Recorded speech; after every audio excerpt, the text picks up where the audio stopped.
عمرك سألت نفسك إحنا عرفنا أسماء ملوك مصر القديمة منين؟ وعرفنا إن في أسرة أولى وتانية وتالتة لحد ما وصلنا لكل الملوك اللي نعرفهم دلوقتي؟ مين سجل التاريخ ده؟ وهل كان في كتاب تاريخ عند المصريين القدماء؟ الحقيقة ما كانش في كتاب واحد، لكن كان في مجموعة من المصادر الغامضة، بعضها حجر وفي منها تاني بردي، وبعضها قوائم مخفية جوه المعابد والمقابر. علماء المصريات لما حاولوا يفهموا تاريخ مصر القديمة ما اعتمدوش على مصدر واحد، لكن جمعوا أجزاء من التاريخ من مصادر مختلفة، وكل مصدر كان بيكمل التاني. أهم المصادر دي أول حاجة فيها كانت الآثار المصرية، زي المعابد والمقابر واللوحات الحجرية.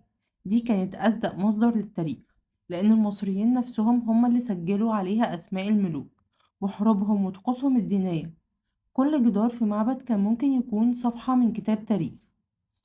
تاني مصدر هو حجر باليرمو، وده واحد من أقدم السجلات التاريخية في العالم.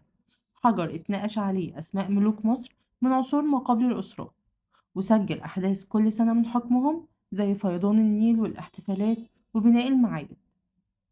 تاني مصدر هو القوائم الملكية، ودي كانت قوائم بأسماء الملوك، وكانت موجودة في أماكن مختلفة زي قائمة الكرنك وقائمة أبيدوس وقائمة سقارة. القوائم دي ساعدت العلماء يرتبوا أسماء الملوك ويعرفوا مين حكم قبل مين، وأشهرهم كانت قائمة أبيدوس اللي اتناقشت في معبد الملك سيتي الأول.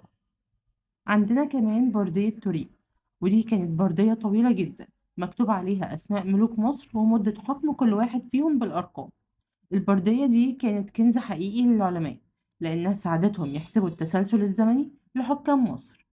خامس مصدر هو نصوص الأنساب، ودي نصوص كانت بتتكتب وتسجل نسب الكهنة وكبار رجال الدولة، ومن خلالها العلماء قدروا يعرفوا مين عاش في عهد مين وبيربطوا الأحداث ببعض.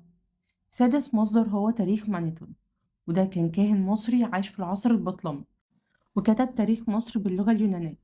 وأهم حاجة عملها إنه قسم ملوك مصر لأسرات حاكمة، والتقسيم ده لسه بنستخدمه لحد النهاردة. سابع مصدر هو كتابات المؤرخين اليونان والرومان زي هيرودوت وديودور وسترابون. الناس دي زارت مصر وكتبت عن عادات المصريين القدماء وتاريخهم، بس العلماء ما اعتمدوش عليهم اعتماد كامل، لأن بعض كلامهم كان فيه أخطاء، فكان لازم يتقارن بالآثار المصرية. كل مصدر من المصادر دي وراه قصة وسر، وأحيانا لغز محير العلماء لسنين طويلة. الفيديو الجاي هنبدأ بأول وأقدم سجل تاريخي في مصر القديمة اللي هو حجر بلر، ونشوف ايه الأسرار اللي مخبيها جوه نقوش. لو انت مهتم بالتاريخ والحضارة المصرية القديمة لازم تتابعنا.